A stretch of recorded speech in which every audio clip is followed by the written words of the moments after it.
Mandawi City. So ito ang Mandawi City sa Kabedor, ang view.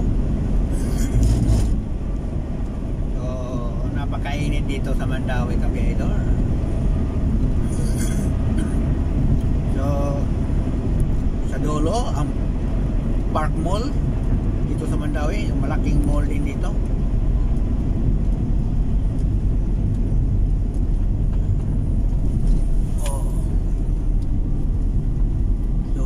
Yung island nila kay Pedro, mayroong bougainvillea, oh.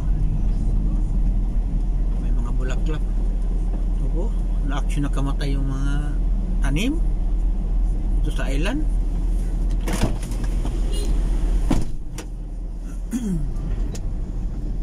Dapat diligan to, oh. Tingnan yung mga dahon ng kahoy na ano na sa init.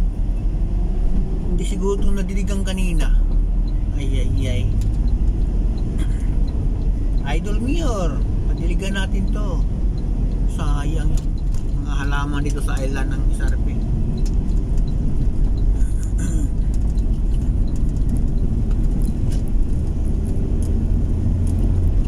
Oh, maganda dito mga kabahidor ba? Mayroon na island malapad. Doon sa Bakong may island pero kaunti lang. Isang piraso lang. Ano ba yan? Takaw disgrasya eh. Tingnan mo dito, di ba? Dito, klaro ano, island talaga nga, matawag talaga island. Hindi yung mag-island lang sa pedestrian ilang di pa lang. O dito, di ba? Kita nyo sa Mandawi na puro island yan. Hindi kayo mag-island lang ng ilang di pa. Island buong ano, kasado. Kubang dako ito, di ba? May mga island yan. O, ganda tingnan. Saka iwas counterflow pa yan, diba? Huwag yung maglagay ng island dalawang di pa lang. Ano ba yan? Takaw disgrasya yun. Kaya doon sa Bakong Negros Oriental, oh, highway nila, mayroon island pero isang di pa lang, tatlong di pa, apat, iwan ba yan? Basta like ang liit lang talaga. Ikaw ang island ganito, diba? Talaga naman. So dito na pala tayo sa ano, Kabedor, sa flyover ng ano, Subang Dako. I-drop ko muna tong mga gamit ko sa bahay.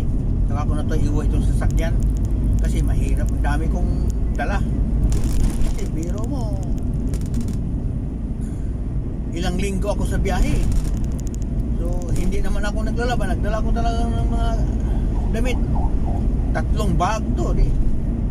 Hindi naman pwede galing opisina, mag-taxi pa ako pa bahay para karga ng gamit ko. I-drop ko na before ko ihatid yung ano, sasakyan sa opisina. Sa mayroon pa akong dala na ano dyan, kaunting bigas kasi nagsasaing ako Kabedor eh. Pag nandun ako sa Lajingos, nagsasaing ako. Tipid-tipid pa kasi mahal ng bilihin ngayon. Mayroon pa akong kaldero dyan, mga gamit. So pag diretso ko sa opisina, paano ko madala yan isang ano pa uwi sa amin? Kaya dadaan muna ako sa bahay para i-drop itong mga gamit ko mga Kabedor. Tapos na, balik na doon.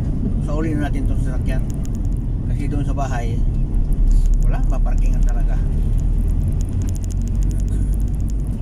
Kaya hanggang dito lang ang video natin Kabedor. Pinakita ko lang sa inyo sitwasyon ng isang buhay biyahe doon.